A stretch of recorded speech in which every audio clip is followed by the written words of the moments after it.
فقال سبحانه فاذكروني أذكركم واشكروا لي ولا تكفرون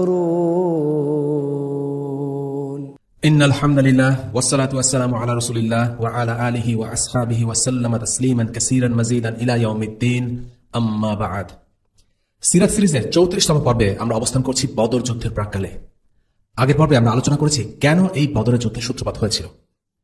মুসলিমরা কুরাইশদের সবচেয়ে বড় বাণিজ্যিক কাফেলায় হামলা চালানোর জন্য একটি বাহিনী প্রেরণ করে, আর সেই বাহিনীর নেতৃত্বে ছিলেন স্বয়ং রাসূলুল্লাহ সাল্লাল্লাহু আলাইহি ওয়াসাল্লাম।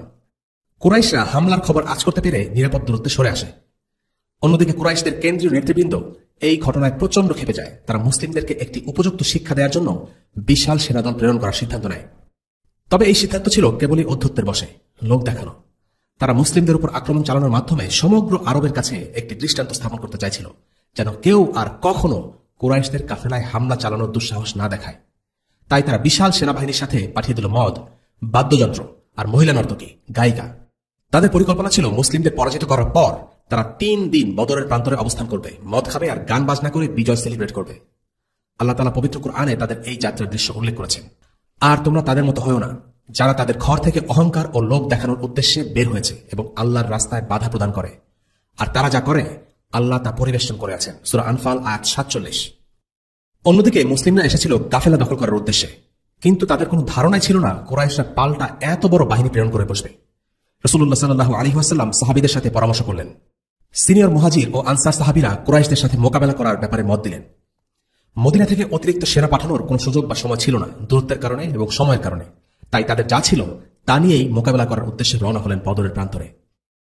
রাসূলুল্লাহ সাল্লাল্লাহু আলাইহি ওয়াসাল্লাম ও তার বাহিনী বদরের পথে এগোনোর সময় কুরাইশ বাহিনীর অবস্থান সম্পর্কে নিয়মিত তথ্য সংগ্রহ করে যাচ্ছিলেন, ইংরেজিতে যাকে বলা হয় রিকনসেন্স। বদরের কাছাকাছি পৌঁছে একটি জায়গায় তিনি থামলেন। তার সাথে ছিলেন আবু বকর রাদিয়াল্লাহু আনহু। সেখানে এক বুড়ো বেদুইনের দেখা পেলেন। তাকে থামিয়ে নিজ পরিচয় গোপন করে তার সাথে কথা বললেন। তার কাছে কুরাইশ এবং মুসলিম বাহিনীর তথ্য জানতে চাইলেন। বুড়ো লোকটি বলল, দেখুন, আপনারা নিজেদের পরিচয় না দেওয়ার আগে আমি কিছুই বলবো না। আচ্ছা ঠিক আছে, আপনি যদি আমাদেরকে তথ্য দেন তাহলে আমরা কারা সেটা আপনাকে বলবো, রাসূলুল্লাহ বললেন। আচ্ছা, আমি তথ্য দিলে তোমরাও দেবে, তাই তো? হ্যাঁ। আচ্ছা ঠিক আছে, আমি শুনেছি মুহাম্মদ সাল্লাল্লাহু আলাইহি ওয়াসাল্লাম এবং তার সাহাবীরা অমুক দিনে বের হয়েছে। যদি সেই তথ্যটি সত্যি হয় তবে আজকে তাদের অমুক জায়গায় থাকার কথা। আর কুরাইশদের ব্যাপারে শুনেছি তারা অমুক দিনে বের হয়েছে। সে তথ্যটি যদি সত্যি হয় তাহলে আজকে তারা অমুক জায়গায় থাকার কথা। এবার তোমরা বলো, তোমরা কোথা থেকে এসেছ? আমরা মা থেকে এসেছি। এ কথা বলে রাসূলুল্লাহ সাল্লাল্লাহু আলাইহি ওয়াসাল্লাম সেখান থেকে চলে আসছিলেন। আর বৃদ্ধ লোকটি জিজ্ঞেস করছিল, মা থেকে মানে এটা কি ইরাকের পানি থেকে? কিন্তু রাসূলুল্লাহ সাল্লাল্লাহু আলাইহি ওয়াসাল্লাম কোনো উত্তর না দিয়ে হেঁটে চলে যাচ্ছিলেন, যেন লোকটি আর কোনো প্রশ্ন করার সুযোগ না পায়। আসলে রাসূলুল্লাহ বলতে চেয়েছিলেন, আমরা মা থেকে অর্থাৎ পানি থেকে এসেছি। কারণ আল্লাহ সুবহানাহু ওয়া তাআলা কুরআনে বলেন, মানুষকে সৃষ্টি করা হয়েছে পানি থেকে। কথার কৌশলে আল্লাহ রাসূল পুরো লোকটিকে এড়িয়ে গেলেন এবং তাকে কোনো তথ্য দিলেন না। বৃদ্ধটি মুসলিম বাহিনীর সম্ভাব্য অবস্থান সম্পর্কে একেবারে নির্ভুল তথ্য দিয়েছিল। সে যে জায়গায় মুসলিমরা অবস্থান করছে বলে ধারণা করেছিল, মুসলিম বাহিনী তখন ঠিক সেখানেই। কিন্তু সে জানত না সে আসলে মুসলিমদের সাথেই কথা বলছে। বুড়ো লোকটির সাথে কথা বলে নবীজি সাল্লাল্লাহু আলাইহি ওয়াসাল্লাম কুরাইশদের অবস্থান সম্পর্কে গুরুত্বপূর্ণ তথ্য পেয়ে গেলেন। এই বৃদ্ধ লোকটির তথ্য বেশ নির্ভরযোগ্য ছিল, কারণ সে মুহাম্মদ সাল্লাল্লাহু আলাইহি ওয়াসাল্লাম এবং তার সাহাবীদের অবস্থান সম্পর্কে যে আন্দাজ করেছিল তা সঠিক ছিল। রাসূলুল্লাহ এরপর সাহাবীদের কাছে ফিরে গেলেন। তিনি কুরাইশদের সম্পর্কে আরো খবর আনতে আলী ইবনে আবি তালিব, আয-যুবাইর ইবনে আল-আওয়াম এবং সাআদ ইবনে আবি ওয়াক্কাস রাদিয়াল্লাহু আনহুম সহ আরো কিছু সাহাবীদের পাঠালেন। তারা কুরাইশদের বাহিনীর 2 জন লোককে পেয়ে ধরে নিয়ে আসে। তাদের জিজ্ঞেস করলেন, তোমরা কাদের লোক? তারা বলল, আমরা কুরাইশদের পানি সাপ্লাই দিচ্ছি, পানি নেয়ার জন্য ওরা আমাদের পাঠিয়েছে। সাহাবীরা তাদের এই উত্তরে সন্তুষ্ট হলেন না। তারা ভাবলেন এরা নিশ্চয়ই আবু সুফিয়ানের লোক, কিন্তু তারা সেটা স্বীকার করল না। এরপর সাহাবীরা তাদের কিছু মারধর করলেন। মার খেয়ে তারা বলল তারা আবু সুফিয়ানের লোক। রাসূলুল্লাহ সাল্লাল্লাহু আলাইহি ওয়াসাল্লাম তখন সালাত আদায় করছিলেন। সালাত শেষ করে বললেন, যখন ওরা সত্য বলছিল তখন তোমরা তাদের প্রহার করেছ, আর যখন মিথ্যা বলেছে তখন তাদের ছেড়ে দিয়েছ। আল্লাহর কসম, ওরা অবশ্যই কুরাইশদের লোক। এরপর রাসূলুল্লাহ সাল্লাল্লাহু আলাইহি ওয়াসাল্লাম নিজেই জিজ্ঞাসাবাদ শুরু করলেন। বললেন, কুরাইশরা কোথায় আছে? তাদের অবস্থান সম্পর্কে বলো। ওই যে দূরে একটা বালু টিলা দেখছেন, ওরা ওটার পেছনেই আছে। আচ্ছা, কুরাইশদের লোকবল কেমন? অনেক হবে। সাজ সরঞ্জাম কেমন হবে? রাসূলুল্লাহ জানতে চাইলেন। ঠিক বলতে পারছি না। আচ্ছা, তারা প্রতিদিন কয়টি উট জবাই করে তা জানো? তারা একদিনে 10টি উট জবাই করে আর পরের দিন জবাই করে 9টি। তাহলে তাদের সংখ্যা 900 থেকে 1000 জন। রাসূলুল্লাহ সাল্লাল্লাহু আলাইহি ওয়াসাল্লাম এরপর জানতে চাইলেন, কুরাইশ নেতাদের মধ্যে থেকে কারা এসেছে তা জানো? তারা বলল, উতবা ইবনে রাবিয়া, শাইবা ইবনে রাবিয়া, আবুল বুখতার ইবিন হিশাম, হাকিব ইবিন হিজাম, নওফাল ইবিন খুয়াইলিদ, হারিস ইবিন আমির ইবিন নওফাল, তুআইমা ইবিন আদি ইবিন নওফাল, নজর ইবিন হারিস, জামা ইবিন আসওয়াদ, আবু জাহেল ইবিন হিশাম, উমাইয়া বিন খালাফ, হাজ্জাজের দুই পুত্র নবীহ এবং মুনাব্বিহ, সুহাইল ইবিন আমর, ওমর ইবিন আব্দউদ। এরপর রাসূলুল্লাহ সাল্লাল্লাহু আলাইহি ওয়াসাল্লাম মুসলিমদের লক্ষ্য করে বললেন, মক্কা তার কলিজার টুকরোগুলো তোমাদের মোকাবেলায় পাঠিয়েছে। এবারে আলোচনা করা যাক দুই বাহিনীর পরিসংখ্যান নিয়ে। বদরের যুদ্ধে কুরাইশদের সঠিক সংখ্যা ছিল 950 জন। রাসূলুল্লাহ সাল্লাল্লাহু আলাইহি ওয়াসাল্লামের হিসাব প্রায় ঠিক ছিল। মুসলিম বাহিনীর সংখ্যা ছিল 300 জনের একটু বেশি, অর্থাৎ মুসলিমরা ছিল কুরাইশদের 3 ভাগের 1 ভাগ। তাদের মধ্যে 86 জন ছিলেন মুহাজির, 61 জন ছিলেন আউস গোত্রের, আর 170 জন ছিলেন আল খাজরাজের। আল আউস গোত্রের বাসস্থান ছিল মদিনার উপরিভাগে। আর রাসূলুল্লাহ সাল্লাল্লাহু আলাইহি ওয়াসাল্লাম সেনা সংগ্রহ করার সময় বলেছিলেন, যাদের বাহন প্রস্তুত আছে তারা শুধু সেনাদলে যোগদান করতে পারবে। এজন্য আউস গোত্রের লোকেরা একটু দূরে বসবাস করায় তাদের অল্প সংখ্যক লোক এই যুদ্ধে যোগদান করতে পেরেছে। আল বুখারী রাহিমাহুল্লাহ থেকে বর্ণিত আল বারা বিন আজিব রাদিয়াল্লাহু আনহু বর্ণনা করেন, আমরা রাসূলুল্লাহ সাল্লাল্লাহু আলাইহি ওয়াসাল্লামের সাহাবারা যখন বদরের কথা আলোচনা করতাম তখন আমরা বলতাম, বদরে অংশগ্রহণকারী মুজাহিদদের সংখ্যা আর তালুতের যুদ্ধে অংশ নেওয়া মুজাহিদ যারা নদীর পানি পান পরীক্ষায় উত্তীর্ণ হয়ে যুদ্ধে অংশ নিতে পেরেছিল তাদের সংখ্যা সমান। আর যারা এতে সফল হয়েছিল তারা ছিল মুমিন, তাদের সংখ্যা 310 জনের একটু বেশি ছিল। বদরের মুসলিম আর বনী ইসরাইলদের যারা তালুতের সাথে অংশগ্রহণ করেছিল তাদের মধ্যে একটা মিল আছে।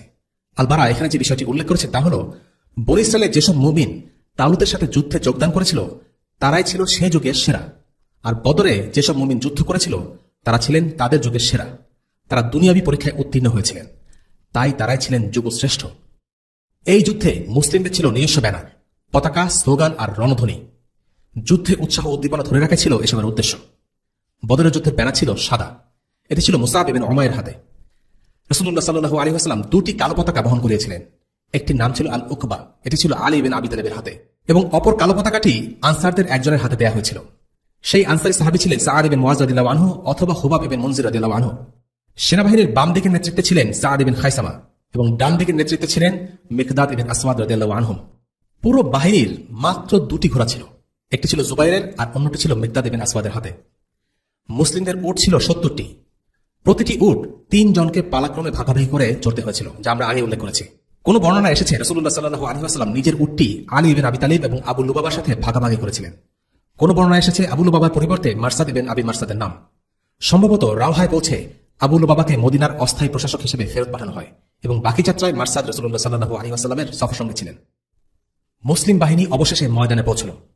আল্লাহ রাসূল সাল্লাল্লাহু আলাইহি ওয়াসাল্লাম দাঁড়িয়ে ভাবছেন কোন অবস্থান থেকে যুদ্ধ করলে কৌশলগতভাবে সুবিধা হবে। তিনি ভেবেচিন্তে একটি অবস্থান নির্বাচন করলেন। তখন একজন আনসারী সাহাবী আল হুবাব ইবনে আল মুনজির রাদিয়াল্লাহু আনহু তাকে জিজ্ঞেস করলেন, ইয়া রাসূলুল্লাহ, আপনাকে কি আল্লাহ ওয়াহির মাধ্যমে এই জায়গা নির্ধারণ করতে আদেশ দিয়েছেন, নাকি আপনি কৌশলগত কারণে এই জায়গাটি পছন্দ করেছেন? রাসূলুল্লাহ সাল্লাল্লাহু আলাইহি ওয়াসাল্লাম তাকে বললেন, না, এটা ওয়াহি নয়, এটা নিছক যুদ্ধের কৌশল। অর্থাৎ এটা ছিল রাসূলুল্লাহ সাল্লাল্লাহু আলাইহি ওয়াসাল্লামের ব্যক্তিগত মত, কোনো ওয়াহি না। স্রেফ কৌশলগত সুবিধা আছে এটা ভেবেই আল্লাহ রাসূল সাল্লাল্লাহু আলাইহি ওয়াসাল্লাম জায়গাটি নির্বাচন করেছেন। হুবাব তখন প্রস্তাব করলেন যে তাদের উচিত বদরের কুয়া পর্যন্ত পৌঁছানো এবং কুয়াকে পেছনে রেখে একটি জলাধার তৈরি করে কুয়ার সামনে অবস্থান নেওয়া। তিনি এর পেছনে যুক্তিও দেখালেন। তিনি বললেন, মুসলিমরা যদি এই অবস্থানে থাকে তাহলে কুরাইশরা পানির নাগাল পাবে না, কিন্তু মুসলিমদের দখলে প্রচুর পানি থাকবে, আর এটা মুসলিমদের জন্য একটা প্লাস পয়েন্ট। রাসূলুল্লাহ সাল্লাল্লাহু আলাইহি ওয়াসাল্লাম তার এই প্রস্তাব খুবই পছন্দ করলেন এবং সে অনুযায়ী যুদ্ধের অবস্থান বেছে নিলেন। এখানে একটি চমৎকার ব্যাপার লক্ষণীয়, আর তা হচ্ছে যেসব ব্যাপার ওয়াহি দ্বারা নির্ধারিত নয় সেসব ব্যাপারে আল্লাহ রাসূল সাল্লাল্লাহু আলাইহি ওয়াসাল্লাম সাহাবীদের স্বাধীনভাবে নিজেদের মত প্রকাশের সুযোগ দিতেন। তারা যেটাকে ভালো মনে করতেন সেটা নির্দ্বিধায় আল্লাহ রাসূল সাল্লাল্লাহু আলাইহি ওয়াসাল্লামের সামনে তুলে ধরার সুযোগ দিতেন। সিনিয়র বা জুনিয়র যে কোনো সাহাবী রাসূলুল্লাহ সাল্লাল্লাহু আলাইহি ওয়াসাল্লামের কাছে নিজের মত তুলে ধরতে পারতেন। হুবাব ইবনে আল মুনজির আবু বকর বা ওমরের মতো একদম উঁচু পর্যায়ের সাহাবী ছিলেন না, কিন্তু তবু তিনি যুদ্ধের একটি কৌশল নিয়ে তার প্রস্তাবনা তুলে ধরেছেন। আর এই ঘটনাটি ঘটেছিল যুদ্ধের সময়, যখন প্রচন্ড চাপ আর উত্তেজনার একটি সময় চলছিল। সাহাবীরাও জানতেন কখন নিজের মত দিতে হবে আর কখন দিতে হবে না। তারা জানতেন যেই ব্যাপারে আল্লাহ ও তার রাসূল সাল্লাল্লাহু আলাইহি ওয়াসাল্লাম একটি শারঈ হুকুম দিয়েছেন সেই ব্যাপারে নিজেদের মত, যুক্তি, আইডিয়া, প্রস্তাবনা কিছু চলে না। তাই হুবাব খুব বিনয়ের সাথে প্রথমে জানতে চেয়েছিলেন যে নির্দিষ্ট জায়গাটি কেন নবীজি সাল্লাল্লাহু আলাইহি ওয়াসাল্লাম পছন্দ করেছেন, ওয়াহির কারণে নাকি যুদ্ধের কৌশল হিসেবে। যদি এটি আল্লাহর তরফ থেকে ওয়াহি হয় তাহলে আল হুবাব তা নির্দ্বিধায় মেনে নিতেন, কিন্তু যদি কোনো যুদ্ধের কৌশল হয় তাহলে তার কিছু বলার আছে। এই ছোট্ট একটা ঘটনা দেখিয়ে দেয় নবীজি সাল্লাল্লাহু আলাইহি ওয়াসাল্লাম ও সাহাবীদের মধ্যকার সম্পর্ক কতটা সহজ আর সুন্দর ছিল। আল্লাহ রাসূল সাল্লাল্লাহু আলাইহি ওয়াসাল্লাম যেমন তাদেরকে নিজেদের মত দেওয়ার স্পেস দিতেন, তেমনি সাহাবীরাও জানতেন স্থান, কাল, পাত্র বিবেচনা করে বিনয়ের সাথে কিভাবে নিজের মত প্রকাশ করতে হয়। তারা ইসলামের সীমারেখা বুঝতেন। শরীরের বিপরীতে কখনো তারা নিজেদের মতামত প্রকাশ করার ধৃষ্টতা দেখাতেন না।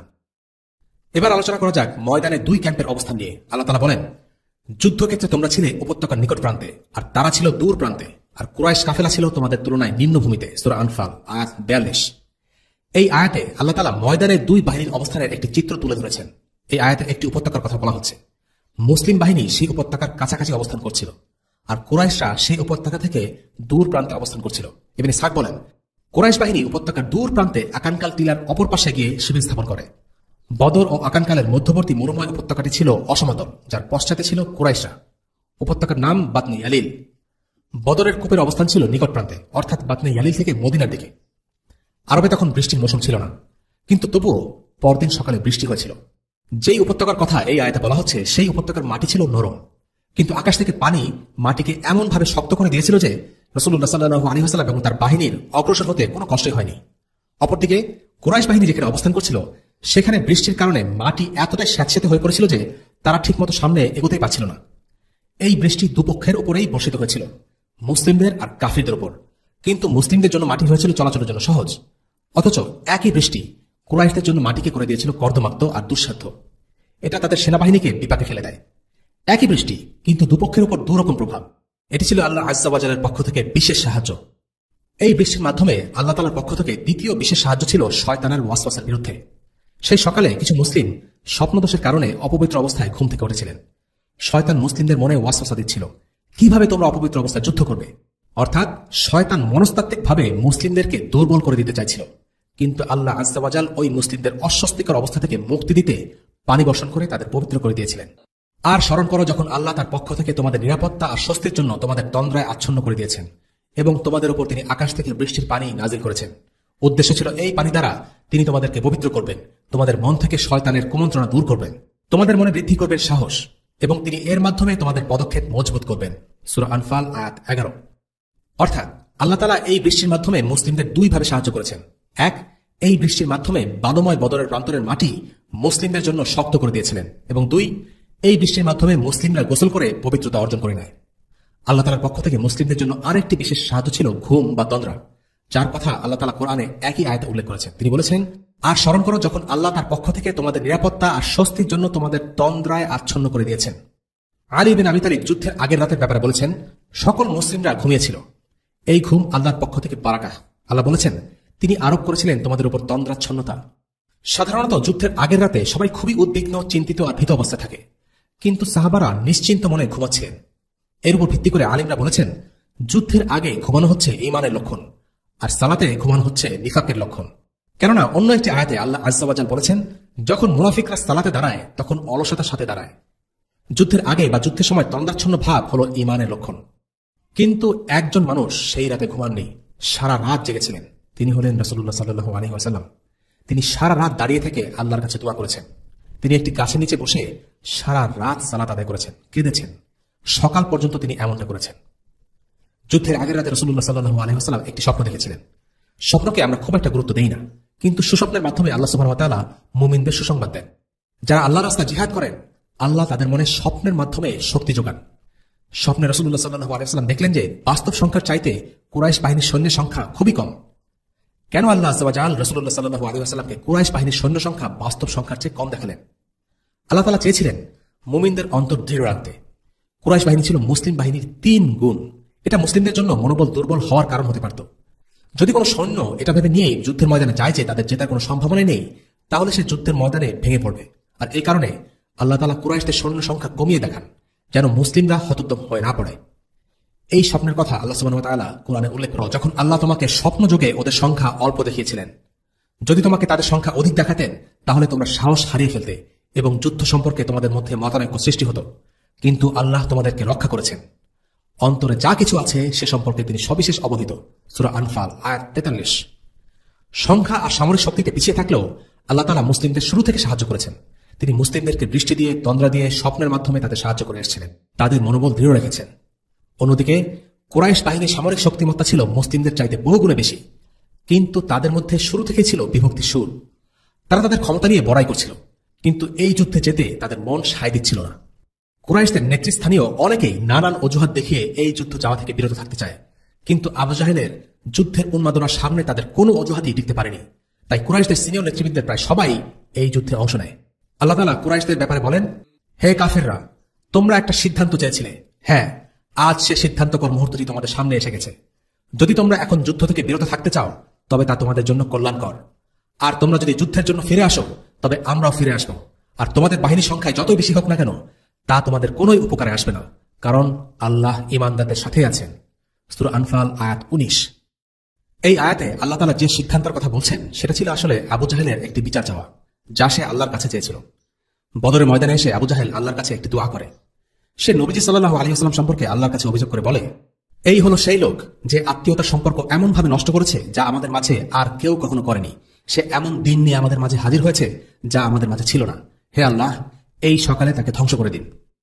আল্লাহ তাআলা তার এই চাওয়াকে এই আয়াতে বিজয় বা ফাতেহ বলে উপহাস করে বলেছেন, বিজয় চেয়েছিলে, নাও, বিজয় মুহূর্ত এসেই গেছে। আসলে আল্লাহ তাআলা তাদের পরাজয়কে এখানে বিজয় বলে উপহাস করছেন। কুরাইশদের মধ্যে এমন কিছু লোক ছিল যারা শেষ মুহূর্ত পর্যন্ত এই যুদ্ধের বিরোধিতা করে গেছে। এমন একজন লোক ছিল উতবা ইবনে রাবিয়া, যার নাম আমরা আগের পর্বে উল্লেখ করেছি।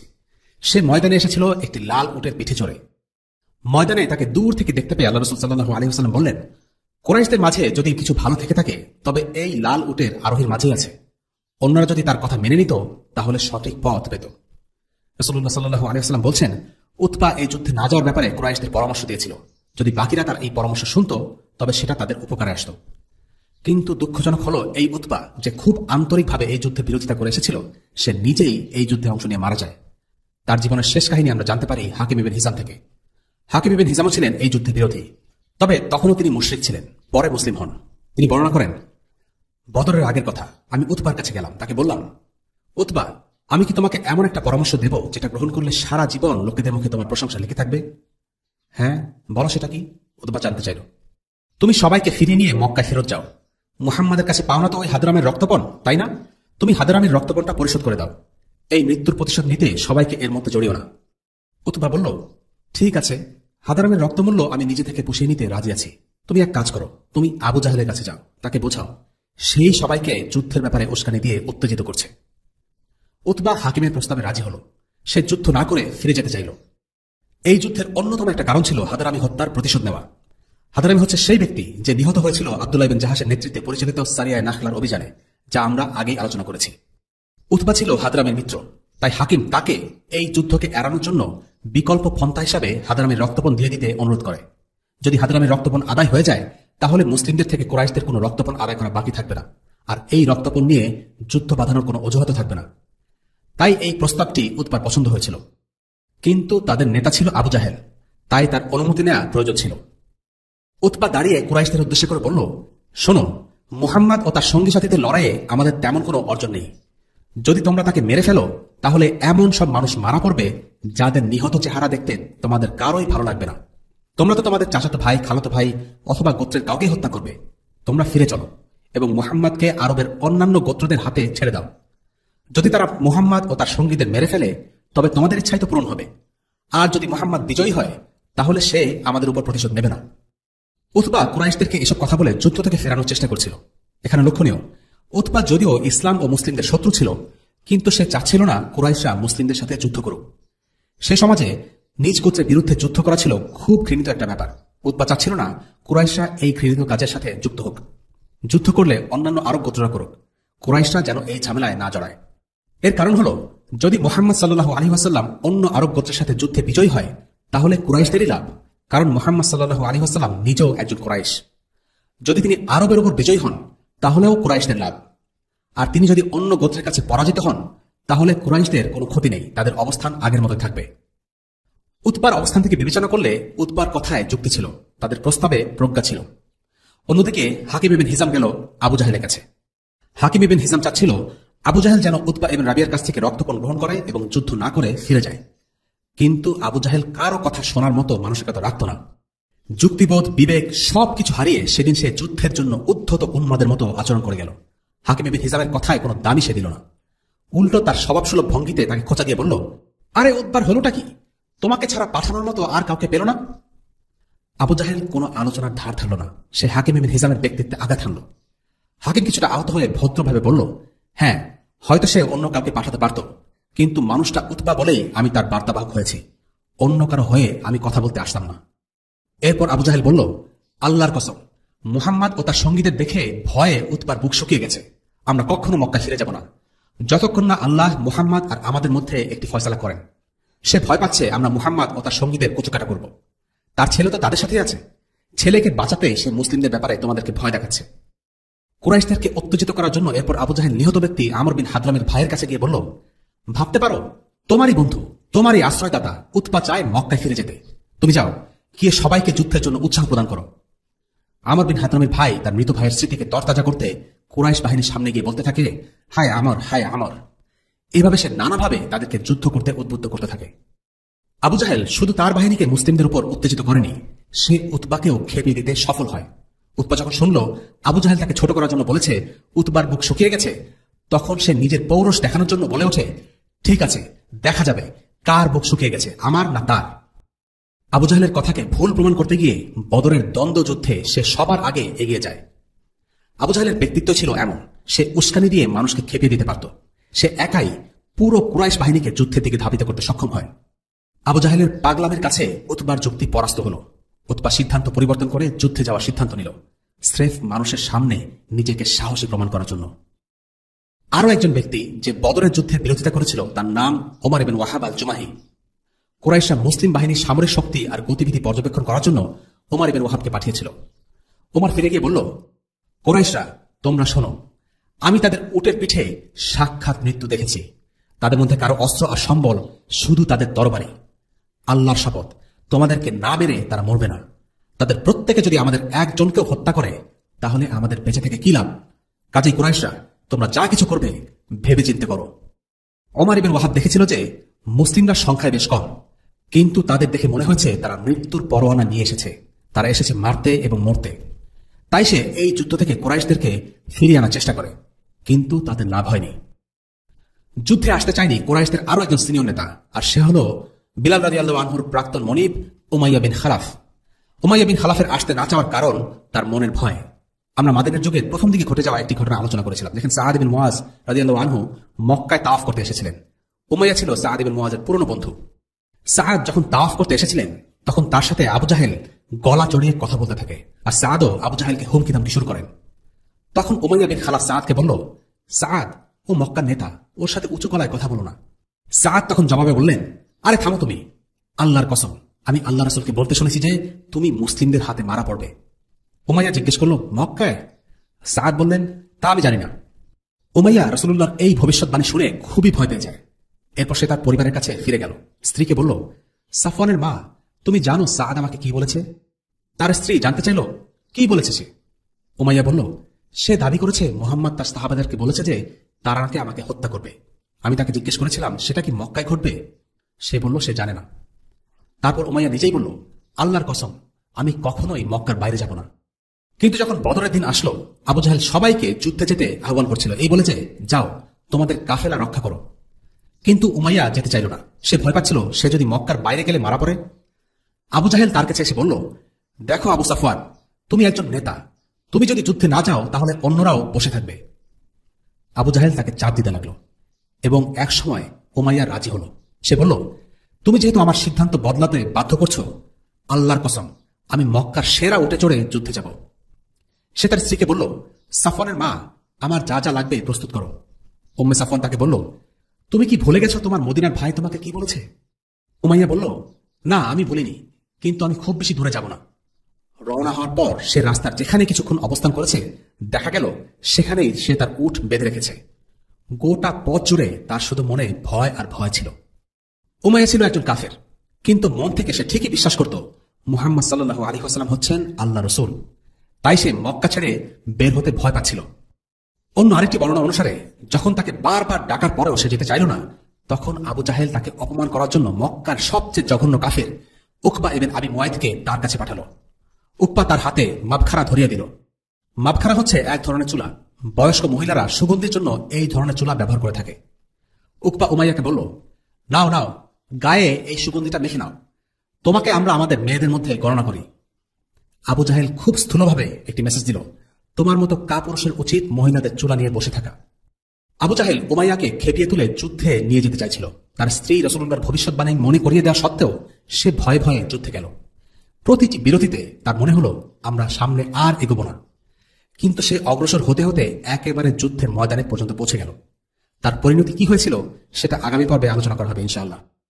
প্রভাবশালী কিছু কুরাইশ ব্যক্তির এই যুদ্ধে যাওয়ার ব্যাপারে অনুৎসাহ আর বিরোধিতা ছাড়াও আরো কিছু ঘটনা ঘটে যা কুরাইশদের উৎসাহে পানি ঢেলে দেয়। যেমন বনু হাশিমের একাধিক সদস্য এমন কিছু স্বপ্ন দেখে যা তাদের মনোবলকে আরো দুর্বল করে দেয়, যা গত পর্বে আমরা আতিকার স্বপ্নের কথা আলোচনা করেছিলাম। এরকম আরো একটি স্বপ্ন দেখেছিল বনু আব্দুল মুত্তালিবের জুহাইম ইবনে আস-সালত। কুরাইশ বাহিনী যখন জুহফাতে অবস্থান করছে সে রাতে সে স্বপ্ন দেখে ঘোড়ায় করে একটা লোক এগিয়ে আসছে আর তার সাথে একটা উটও আছে। সে বলছে উতবা ইবনে রাবিয়া, শাইবা ইবনে রাবিয়া, উমাইয়া বিন খালাফ, অমুক তমুক ওরা সবাই মারা পড়েছে।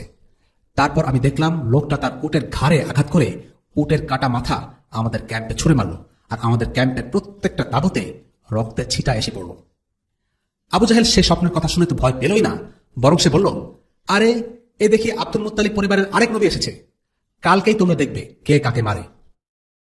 কুরাইশ শিবিরের যেই ঘটনাগুলো আমরা আলোচনা করলাম সেগুলো দেখিয়ে দেয় কুরাইশদের উট, তলোয়ার, অস্ত্রশস্ত্র, সৈন্য সামন্ত সবই ছিল, কিন্তু ছিল না সাহস, দৃঢ়তা। কারণ তারা জানত তারা যুদ্ধ করছে সত্যের বিরুদ্ধে। অন্যদিকে মুসলিমদের সংখ্যা কম হলেও তাদের মধ্যে উৎসাহ উদ্দীপনার কোনো কমতি ছিল না। যুদ্ধ পূর্ববর্তী সময় তাদের কথা, তাদের উৎসাহ, অনুভূতি, তাদের পরিকল্পনাগুলো বলে দেয় তারা কতটা উন্মুখ হয়েছিলেন কুরাইশদের বিরুদ্ধে লড়ার জন্য। যেমন মুসলিমরা যখন কুয়ার কাছে ক্যাম্পে অবস্থান করলেন তখন সাআদ বিন মুআয রাদিয়াল্লাহু আনহু একটি পরামর্শ নিয়ে রাসূলুল্লাহ সাল্লাল্লাহু আলাইহি ওয়াসাল্লামের কাছে গেলেন। তিনি প্রস্তাব করলেন যেন শত্রুদের থেকে নিরাপদ দূরত্বে রাসূলুল্লাহ সাল্লাল্লাহু আলাইহি ওয়াসাল্লামের জন্য একটি তাঁবু বানানো হয় আর তার নিরাপত্তার জন্য উট প্রস্তুত রাখা হয়। সাআদ চাচ্ছিলেন তাদের সমস্ত প্রস্তুতি যেন হয় নিশ্চিদ্র। কোনো কারণে যদি মুসলিমরা যুদ্ধে পিছিয়ে পড়ে তাহলে যেন রাসূলুল্লাহ সাল্লাল্লাহু আলাইহি ওয়াসাল্লাম মদিনা ফিরে যেতে পারেন। সাআদ বিন মুআয বললেন, হে আল্লাহর নবী, আপনি আমাদের অনুমতি দিন, আমরা আপনার জন্য একটা সুরক্ষিত তাঁবু বানাই, আপনি তার ভেতরে থাকবেন। আমরা আপনার কাছে আপনার সাওয়ারি জন্তুগুলো প্রস্তুত রাখব, তারপর আমরা শত্রুর মোকাবেলা করব। আল্লাহ যদি আমাদের শত্রুদের উপর বিজয় করেন তাহলে আমাদের আশা পূরণ হবে, আর যদি তা না হয় তবে আপনি আপনার সাওয়ারি জন্তুর পিঠে চড়ে অন্য মুসলমানদের কাছে চলে যাবেন। হে আল্লাহর নবী, বহু সংখ্যক মুসলিম যারা আমাদের চেয়ে আপনাকে কম ভালোবাসে না, তারা শুধু এই জন্য আসতে পারেননি যে আপনি যুদ্ধে যাবেন তা তারা জানে না।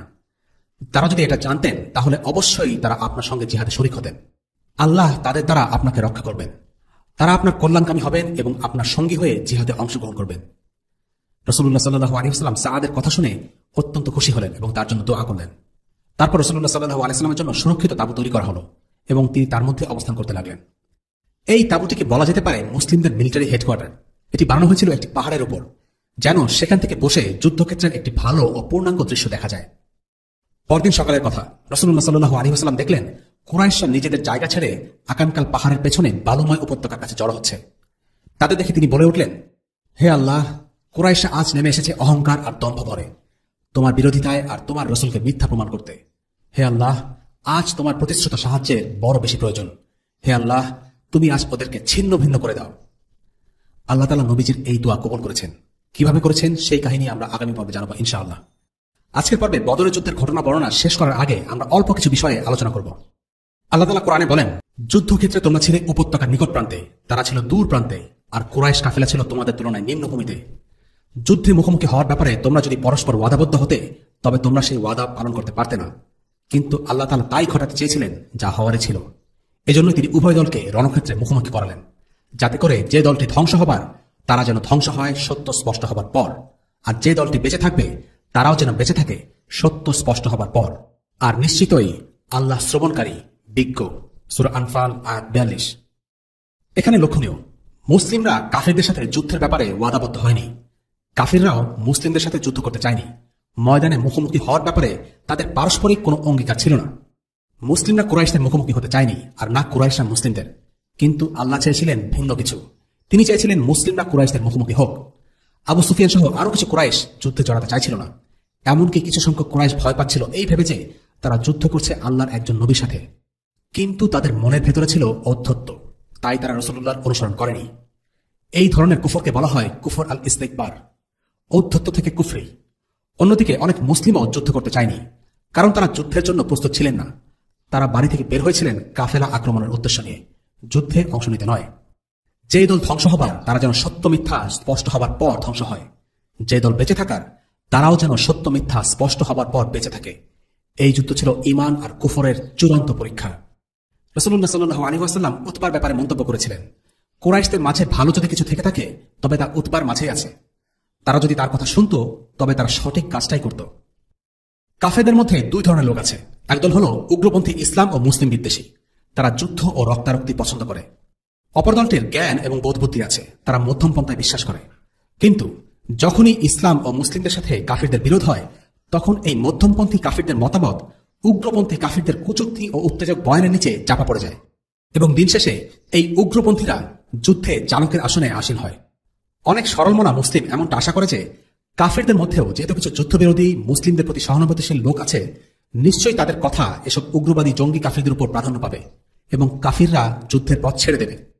এক কুফর শক্তির সাথে আরেক কুফর শক্তির সংঘাতে এমনটা হলেও যখন আল্লাহ দ্বীনের সাথে, আল্লাহ নবীদের সাথে বা নবীদের অনুসারীদের সাথে কুফরের সংঘাত হয়, তখন শান্তিকামীদের কণ্ঠ উগ্রবাদীদের জোরালো মিডিয়া প্রোপাগান্ডার নিচে চাপা পড়ে।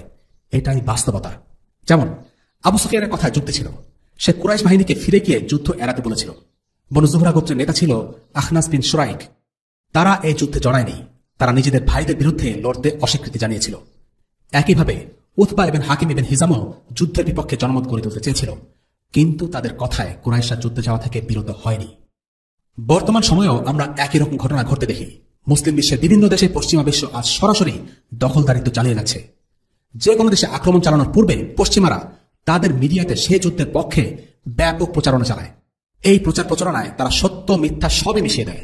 যেমন 2003 সালে ইরাকে আক্রমণ করার পূর্বে গ্লোবাল মিডিয়াতে মিথ্যা প্রোপাগান্ডা চালানো হয় যে ইরাকে মানব বিধ্বংসী অস্ত্র আছে, আর এই তথ্যকে পুঁজি করে তারা ইরাকে আক্রমণ করে তছনছ করে দেয়, লাখ লাখ মানুষকে হত্যা করে। এই যুদ্ধে যাবার আগে পশ্চিমা দেশে বিরোধিতা করার মতো লোকও ছিল। তারা সঠিক তদন্ত করার দাবি করেছিল এবং যুদ্ধের পরিণতি নিয়ে ভেবে দেখার প্রস্তাব করেছিল, কিন্তু তাদের কথা আমল নেওয়া হয়নি। এর কারণ হল তাওহীদের বিরোধিতায় কাফিরদের মাথায় বিবেক বা যুক্তি কোনো স্থান পায় না, বরং অধ্যত্ত, অহংকার আর একগুঁয়েমি তাদের অন্ধ করে দেয়। সবসময় এমনটা হয়ে আসছে। তাই কাফিরদের মধ্যে মুসলিমদের প্রতি সহানুভূতিশীল ও বিবেকবান মানুষ থাকলেও মুসলিমদের ব্যাপারে কাফির রাষ্ট্রদের দখলদারিত্বের নীতি সবসময়ই বহাল ছিল এবং আছে। ইসলাম ও মুসলিমদের কোনো ব্যাপারে কাফিরদের আচরণ স্বাভাবিক থেকে স্ট্যান্ডার্ড থেকে ভিন্ন। যেমন আবু সুফিয়ানের ছেলেকে মুসলিমরা যুদ্ধবন্দী হিসেবে ধরে নিয়ে যায়। আবু সুফিয়ানকে বলা হয় সে যেন মুক্তিপণ দিয়ে তার ছেলেকে ছাড়িয়ে নিয়ে যায়, কিন্তু সে তা প্রত্যাখ্যান করে। মুসলিমরা তার এক ছেলেকে আগে হত্যা করেছিল, তাই সে জিদের বসে অপর ছেলেকে মুক্তিপণ দিয়ে ছাড়িয়ে আনতে প্রত্যাখ্যান করে। নিজের ছেলেকে সুযোগ পাওয়া সত্ত্বেও সে ছাড়িয়ে আনেনি, বরং মুসলিমদেরকে শিক্ষা দিতে কুরাইশদের দীর্ঘদিনের একটি প্রথা ভাঙে। কুরাইশরা হজ যাত্রীদেরকে খুব সম্মান করত।